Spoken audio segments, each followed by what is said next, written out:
నిన్న వర్షం పడిందిలే ఎందుకులే చెట్లకు నీళ్ళు అనుకుంటే వాడిపోయిన మగాలు పెట్టేసినాయి చెట్లు.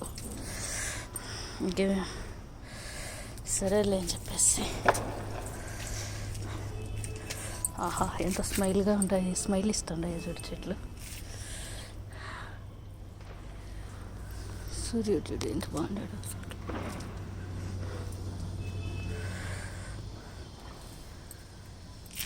గార్డెన్ చూడు ఎంత బాగుందో అసలుకి. ఈవినింగ్లో సూపర్గా ఉంటుంది.